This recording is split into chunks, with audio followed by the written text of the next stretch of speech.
Want to jump in and introduce the next session here that'll lead us up to the lunch break. I am going to introduce Larry Brandt, who has been in the IT security arena across a lot of different disciplines that I've run into over the years. It's been kind of OPSEC. We've done some AppSec stuff together. We've also been in some DevSecOps things together. So Larry's definitely somebody that I would call the full stack information security professional. Recently, all things Azure. Whenever I stub my toe in the Azure cloud and I just truly can't figure something out, Larry's pretty much the first person I'm going to email about it because of your in-depth experience and how many scars you've got from working on that ecosystem. So I'm super excited to hear this discussion on AD conditional access. With that, Larry, can you hear us all right? Are you ready to rock and roll? Yeah, I can hear you fine. Hopefully you can hear me. Yep, loud and clear, my friend. It's all yours. All right, thank you, sir. Thanks for the wonderful introduction. It makes me feel a lot better about myself than I usually do, so thanks. My name is Larry Brandt. I'm the founder of Envision Cyber. It's a small consulting firm. We really focus on helping our customers secure their Azure environments. And so I want to talk a little bit about some things we're seeing, some attacks against Azure Active Directory and how to protect against them. The first thing we're seeing a lot is on the left, you can see that there are attackers that are using a variety of password-based attacks, whether that's credential stuffing, password spraying, or in this case, this is actually from one of my customers' environments where they're using an attack against legacy authentication protocols. So the legacy authentication protocols don't support multi-factor. So an attacker can just sit there and bang away at those with IDs until they can kind of figure out how to access that as that user. And the other big problem that we've seen is with the impact of COVID-19, a lot of employees got shoved to a home environment very, very quickly. And a lot of companies weren't ready. They didn't have the laptops they needed. So employees started accessing corporate resources from personal devices. And this created a lot of possibility of data loss and access by people that you don't expect that should be accessing. So let's go through some of the options for helping secure Azure AD. The first that Microsoft came out with was their per user multi-factor. This is a setting you put on each user and it enforces or enables multi-factor. This is really a deprecated setting. And as we move to these new options, this is something you want to start moving away from.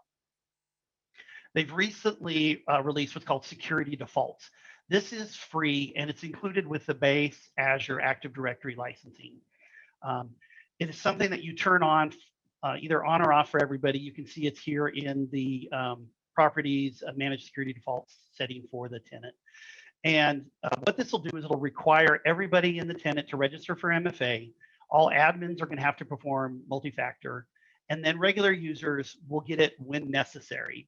So Microsoft defines that as I'm logging in from a new device, or maybe I'm trying to do a privileged privilege action, then it's going to multi-factor them as well. But there's no granularity in this setting. It's on or off, and it immediately blocks all legacy authentication. So if you have a server that's sitting there trying to do SMTP relay, that's no longer going to work. So we have to look at some other options.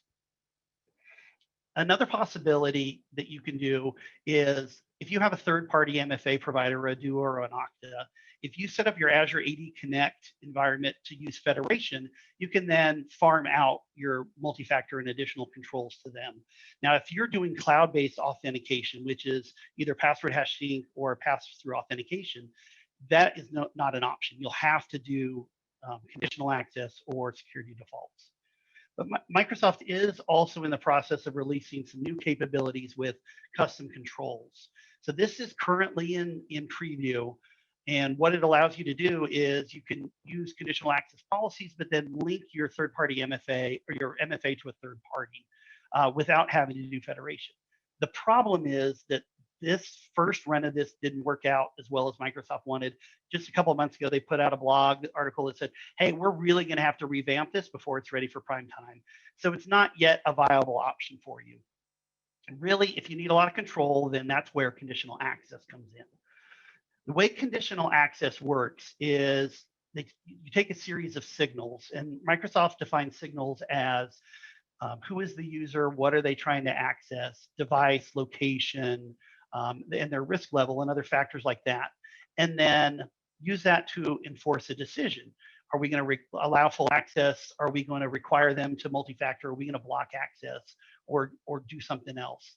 And so it provides the enforcement around those authentications in sessions. I want to dive in. We're going to try to go quickly through all the potential settings because there's a lot here. The first thing we can control is who is this going to apply to? You've got options of your guests and external users, roles, users, and groups, and then you have the ability to exclude any of those as well. A key best practice here is to make sure that all users have some conditional access policy applied to them, because by default, if you don't have a policy applied, you can authenticate from any device single factor. Now, this is where you're going to require buy-in from your executive team, because when you start deploying this, there's going to be a user that doesn't like the experience or doesn't like having an authenticator app on their phone, and they're going to resist. Or you may get that resistance from your CEO. So it's key to get this buy-in up front. There are this exclusion tab allows you to exclude certain IDs from this particular policy. And that's valuable when you're dealing with service accounts that can't do multi-factor, or things like your recovery account, which we will talk about in a little more detail, but you're always going to need a recovery account for when things go bad. Now that we've defined who it applies to, let's look at what we want to apply it to. Our first option is cloud apps. Microsoft keeps releasing more and more apps. The best practice here is where you want to apply these policies to all cloud apps, but you may have situations where you need to select certain ones. For instance, maybe you need to allow Teams access to guests. You can create a policy targeted just to Teams access. Instead of cloud apps, we can also apply these policies to user actions. The first action is register security information, and that's when a user, they log in and they have to register their multi-factor options. But most organizations want this occurring from a trusted location while I'm in the office. But in a COVID world, you may have a situation where you need to ship a laptop or to a remote user, and you need them to register and still do it securely. And right now in preview, Microsoft has the temporary access pass. And what you can do is you can add that as an authentication method to this new user. You give them those credentials, and when they log in, it'll actually count as a multi-factor authentication.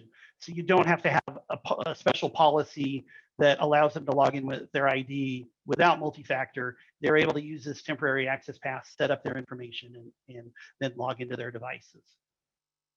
The next aspect is this register or join devices. And the tab on the right, that is from the Azure Active Directory. And by default, all users are able to either register a device, which is what you use for personal devices like phones that they want to get email on, or Azure AD join devices. So by default, users can register 20 of these with no multi-factor. You can enable this in the Azure AD for all users, but it's a broad thing. You either turn it on for your all or selected users and then require multi-factor or not. You can do the same capabilities in conditional access, but then you can add additional criteria around when you want to allow these. So not only can you target users, but you can target maybe where they're at or the devices they're using.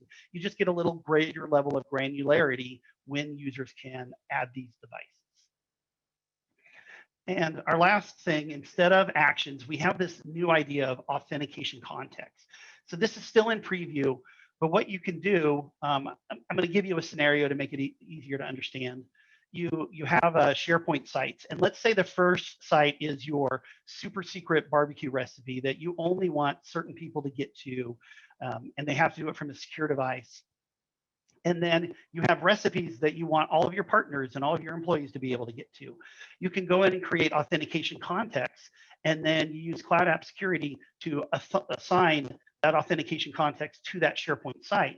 And so when I then authenticate to the super secret barbecue recipe site, it'll give that authentication context of super secret, and you can add additional controls, make sure it's a managed device, make sure it's in Intune. But when it comes to the recipe site, maybe you just allow that with single factor, right? It really depends on what your business need is in protecting data to those sites. Our next signal that we're going to talk about, we're going to get into conditions. The first is going to be user and sign-in risk. So Active Directory, for every authentication that occurs, it tracks the user's sign-in risk based on, where are they at? Did they change locations? Is this a known or unknown device? And as user risk level gets up, you may want to automate some actions. On the right, Azure Active Directory has a user and a sign-in risk policy, but it's a little bit limited. You have one shot at it. You can set it to all users or target user. You can set your risk level, and then what is your action? Do you want to require a password change? Do you want to require MFA? If you do this instead with conditional access, you can set different levels. You can say, if I see a medium risk sign in, I'm going to go ahead and do an extra multi-factor just to make sure it's okay. But then when it's a high risk sign in, I'm going to go ahead and force a password set, which requires multi-factor as well to do. And you can automate your security response as user risk levels go up. Another thing to be aware of is, I believe that this identity protection in Azure AD, that is tracked in your secure score. So if you want to lower your secure score, you do have to enable your user and sign-in risk policies in Azure Active Directory, but then you can tighten it or add additional actions with a conditional access policy. Our next thing that we can control in our conditions, and again, this is targeting when we apply policies, is what do you want the device platform to be? Do you want it to be any device, which includes unknown devices, mobile devices, or Windows and Mac OS? And then you can also exclude those. So this is good if you want to target a separate policy that applies only to Android and iOS, where you've added additional application controls that we'll talk about in a second. With locations, you can choose to apply certain policies based on the location. Where this can be valuable is you can actually, it's a best practice to say, we never expect authentications from North Korea and Russia. So we're going to go ahead and create a new location, include North Korea and Russia, do that by the IPv4 address, and then block all authentications from that location. On the other side, you could change that a little and say, we only want to allow the US and Canada to authenticate. So you create a location for the US and Canada, you block all locations, and then put an exception in for your allowed countries. And this will prevent authentication from anywhere else in the world. Microsoft has recently released a GPS coordinate capability. It's still in preview, but then it's going to actually check the user's location when they try to authenticate. It'll prompt them and say, hey, can you share your location? So it's a different way if you want to do this. One thing to notice is there's this include unknown countries and regions. So if an IP isn't associated with the site or country in Microsoft's database, this would allow those. Where this really matters is if you're doing IPv6, because IPv6 we don't have good location data on, and so you'll have to include unknown countries, regions, if you're doing IPv6. And if you're doing a lot of Azure PaaS services like Azure SQL databases or the virtual desktops in Azure, more and more of those are starting to use IPv6 addresses. So you'll have to add that inclusion. The other thing you can do is, if you have a range of IP addresses that you can put them in a new IP range location. And this accepts IPv4, IPv6, and you have the ability to mark it as a trusted location. And when you do that, you're saying, hey, this is a data center, so any authentications coming from here, we believe to be more trusted than others, and that will, factor into the user's sign-in risk that we talked about earlier. Now, we can talk a little bit about client apps.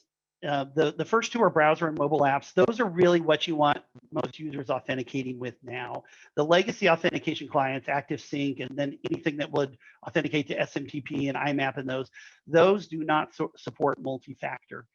So where you would use this is potentially creating a policy that blocks all legacy authentication from anywhere outside of authorized networks, but then from authorized networks, we're going to allow these legacy authentication clients so we can relay email or whatever our business requirement is. Now we can do some interesting things with device state and filtering. The device state is a little limited right now. It's either all devices, whatever their state is, or you have the ability to exclude unmanaged devices. So devices that are not in Intune and are not hybrid Azure AD joined. So this is valuable if you're trying to do guest Teams access. Those aren't managed devices. So you'll select this to say, in those cases, for unmanaged devices, I'm going to give them access to SharePoint with these users, and that would target this policy to them. And then filtering for devices is also interesting. This is still in preview, but you can create search terms that will then group devices together and apply this policy. So the interesting use cases here are, you can create a search term that says, I don't want Windows 7 or Windows 8 to authenticate to our environment because they're not supported. So you could create a search term that immediately blocks those.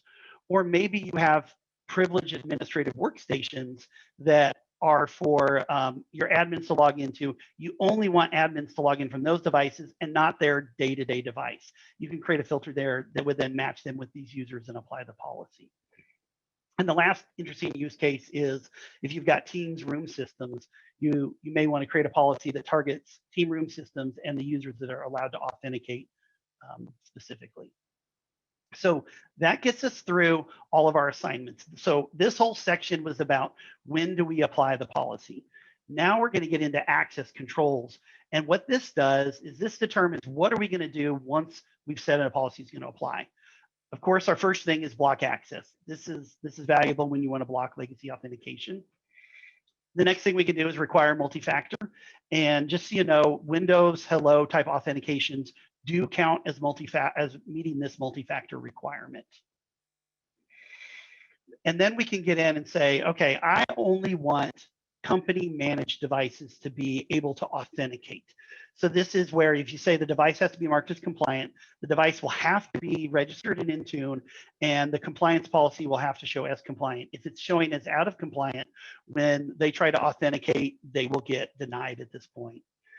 Another thing you can do is require hybrid Azure AD joined. So these are devices that you have added to your local Active Directory, and via Azure AD Connect, they have synced up to the cloud, which is different than the scenarios we talked about earlier where users do BYOD, or maybe you have Azure AD joined a device. One thing to be aware of is for this to work correctly, if you're using Chrome as your browser, there's a Windows 10 accounts Chrome plugin that has to be enabled. Otherwise, users will just be denied authentication. Now, these set of controls are related to your iOS and Android devices. The require approved client app, there is a list that Microsoft says these are approved client apps. Most importantly, this does not include the native iOS email or calendar. So this is one you have to be aware of. If you're going to limit what apps can authenticate, have your execs ready to no longer to be able to access their native email, and they're going to have to start using Outlook. It can cause a lot of angst with executives when you start doing this, so they should be prepared. Both of these settings do require some type of broker app on the device. So for Android, that's going to be the company portal. For iOS, it can be the company portal or the Microsoft Authenticator app. And you can also enable app protection policies. So this is a subset of apps smaller than the approved client app list. And there are apps that have the Intune software development kit with policy assurance in them. And what that will allow you to do is create an app protection policy that says, I want to allow people to copy and paste data into the secured Outlook app, but I don't want them to copy it out of Outlook into the native app or into other applications on the device. So this can help prevent data exfiltration from your email apps to other applications on mobile devices. The next thing that we can require, if my screen would move on, there we go, is we can require a password change. This is linked back to when we were talking about user and sign-in risk. This is the only thing you can have enabled is user and sign-on risk. All other conditions will not work. And if that criteria gets hit, then we're going to require a passwords change with multi-factor. And the last thing you may not have seen, even if you've created policies, is you can create a terms of use statement. So this is a acceptable use policy. Basically, when a user logs into a cloud service, they get presented that, and they have to read through it and acknowledge it. And you can set up a frequency as to when that is going to be prompted again. This that's it. It's called the terms of use. It's within the conditional access policy settings. And so until you would create one, you won't be able to see this setting. And our last decision here on our grant controls is, are you going to require one of these or all of them? In my experience, we have whichever ones we've selected, we required all of them. I don't really see, you could have a situation if your risk level allows it where you want either multi-factor or a compliant device. I prefer to have both of them though. So now that we've granted access, the next thing we're going to do is start talking about session controls. So this has to do with when that user tries to connect to other services, how is that session handled? Our first is app enforced restrictions. App enforced restrictions work with Office 365, or actually, I'm sorry, Exchange Online and SharePoint Online. And it can help you determine, based on the type of device, what experience do you want to give them? Do you want, if it's an unmanaged device, you want to give them full access? Or do you want to give it limited web only? Or do you want to completely block access? So this is a much broader control than, remember earlier, we were able to target with authentication context to particular SharePoint sites. With this, you're doing it to your entire SharePoint authentication. And this is set in the session that goes to the cloud service. We've already actually authenticated as the user. Now, conditional access app control provides a number of capabilities. As you can see, there's a basic policy that you can do to monitor, or one for just blocking downloads. But with custom policies, you can do so much more. So let's say that a user has accessed a document on your SharePoint from an unmanaged device. You can block that, or you can prevent them from being able to copy, paste, print, or download the document. Or you could do something more interesting, like send it over to Azure Information Protection, have the document encrypted, and now, even though the user has a copy of the document locally, anytime they try to use it, it's going to require authentication to decrypt it.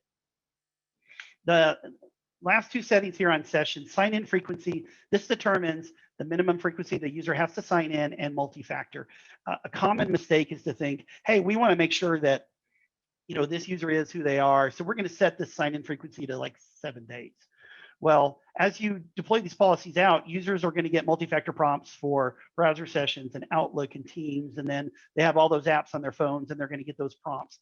And you start to train the user to just click the approve authentication because they're seeing them so frequently. And that's a bad habit, because what happens if they fall into a phishing attack and an attacker tries to log in as them? Well, they've now been trained. I'm just going to click that button because I expect these authentications all the time. And so you've really undermined your security at that point. And the last thing is persist browser session. So this has to do when you open and close your browser.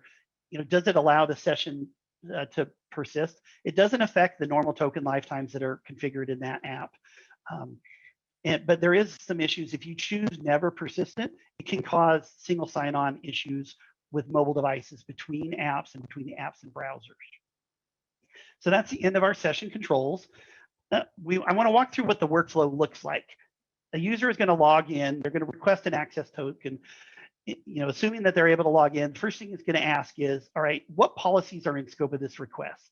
The first thing to know is that all policies that apply to that user for that authentication are combined into a single effective policy. So that can have some unintended consequences when you have a policy that is less restrictive and one that is more restrictive. And when the user goes into that less restrictive situation, the more restrictive policies end up applying, and they're not able to authenticate. So you have to really think through, how do those policies apply to each other? So if there's no policies in place, then access token is issued. So again, it's a key thing to make sure that you have policies that cover all authentication scenarios, or you're going to have users authenticating single factor from anywhere. So once we've determined what policies apply, we're going to look at our block conditions.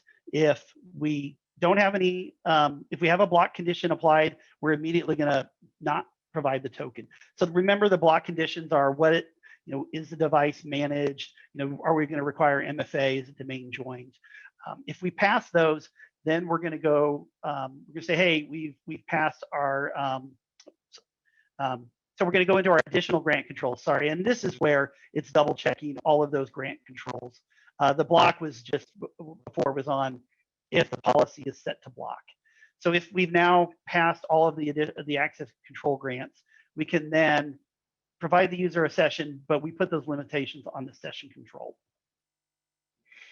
So Microsoft has some common recommended policies. These are ones you're going to likely look at. Are you going to require MFA, legacy authentication, compliant device?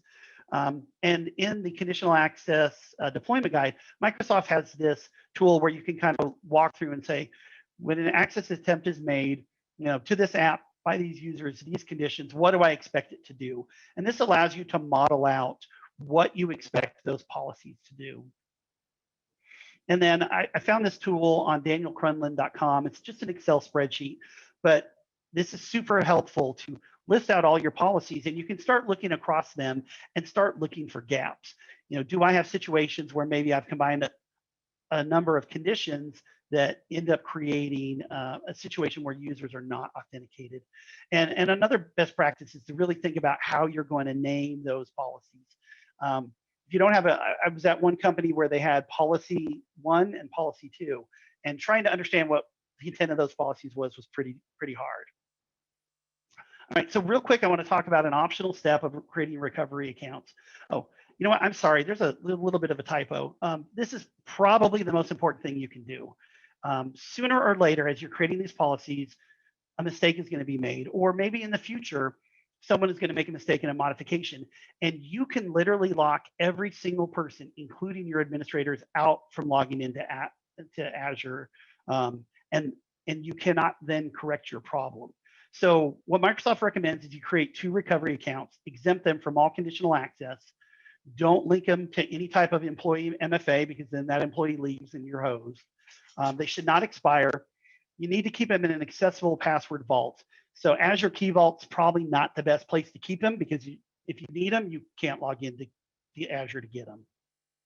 And it's also important that they're not using the same authentication method. So if all of your employees are on-prem and you're using Azure AD Connect to sync it up, well, these accounts should be cloud-only accounts, not in your local directory. Because what if your authentication issue has to do with synchronization and those users are no longer synced? And then since this user got access to everything and no policies applied, it's critical that they have this, an amazing password, and you generate alerts whenever it's used. So let's real quick. And now we've done all that work. We're going to create our policies. We're going to start off in report only mode. What this will do is in the Azure Active Directory sign-in logs, it'll actually record for you what policies would have applied. And you can sit there and for the next couple of weeks, you can start monitoring and saying, hey, is this working as expected? Are people logging in and getting the right policy applied? There's also a WhatIf modeling tool that once you've created those policies, you can start modeling it and see what policies will be applied in certain scenarios, because you're not going to get every authentication that you expect during your time. So you create your scenario, and then you come to the WhatIf tool, fill out the data, and see what policies would have applied in those situations. It can help you prevent breaking somebody when you actually implement your policies. So I think our next step, and I've almost forgot, while you're watching those logs to see what's going on, it's a good thing to go ahead and create or enable the Azure AD multi-factor registration policy.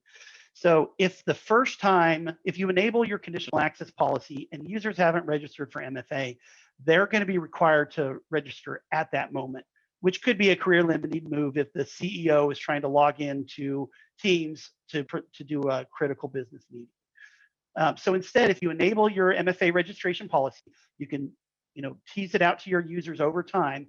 They'll get this prompt said when they log in, and they're given 14 days to do all of their registration rather than being forced immediately. And if you do the security defaults, this is the experience they will get as well. They'll have 14 days to complete registration. One more quick plug. Microsoft has recently released a combined registration feature. It's still in preview, and you have to go to the user feature previews in Azure AD. But right now, users have to register for for multi-factor authentication and self-service password reset as two separate multi-factor registrations. If you enable this beforehand, it's actually going to enable it for both for them. All right, so now that we've done all of these steps, let's just turn those policies on. And then this is potentially what you're going to end up with, because the policies never work as expected. There are things that are going to surprise you. Users, machines you thought were managed aren't actually managed. So instead, a better practice is to remove your all users from your policy, create a target group, and start phasing these policies out to those users. And when you're comfortable that it's working, then you turn it back to all users. And once you've done this, you can use the Azure AD sign-in report to see why, if a user is getting a prompt that you're not expecting, you can go in and look at the details of the sign-in and see what aspects of the policy are applying or not. This sign-in feature or sign-in logs is your best friend when it comes to policy application. I have a couple of common mistakes and then we'll close out. I actually did this. I created this policy saying, I only want Windows devices to authenticate, so I'm not going to put this policy for Macs. And there is a grant control that says it has to be a managed device. Well, I went home, logged in with my Mac, and I got in with no multi-factor, right? Because again, you're going to get default. You're going to get everybody can log in from anywhere by default. So my solution in this case was to enable the Mac OS policy. We don't have any managed Macs, so it effectively implicitly blocks them. The other option would be to create a policy that blocks Mac OS directly. Another thing that I've seen is exclusions. As you deploy this, maybe another team is actually troubleshooting with a user. As a user can't log in, they're going to put them into the exclusion group. And you'll find out your service account exclusion group now has 10 users in it. And then at some point, and I actually saw this, the default user that was used, the template user that was used to clone other users, had the MFA exclusion group added to it. So every new user was then excluded. So you have to periodically audit here directly in the policy and any groups that you've given. And one last plug, as you can see, in this case, we had a ton of conditions, and you have to start thinking through when are these because I have so many conditions, it's narrowing when this policy is applied and may open up opportunities where no policy is applied, allowing any authentication for the situations that don't meet these criteria. So let's go through the summary real quick. The first thing is make sure you've got executive buy-in. You're going to get resistance. You're going to have problems. So you need to have that backing from your CEO, your CIO. Make sure they're there to support you. Model out your policies. Think through your user use cases. How you want your authentications to work. Use the WhatIf tool to test out those scenarios. Make sure it's working. Create your recovery account. Do not forget to do this. This could be a serious career limiting move if you did. Build your policies as designed in report-only mode, evaluate them, keep an eye on what's going on. Phase in your MFA registration while you're looking at that. Then start modifying the target groups. So you phase in the application of these policies, don't big bang it. And then no matter what, expect issues. Things that you think are going to work perfectly do not. Watch your logs throughout the whole time. And then when it's all done, look for gaps. What did you not think through? Where are there some problems that you created that you didn't know about? So I hope that was informative. Thank you, everybody, for your time. And I'll turn it back to you, Eric.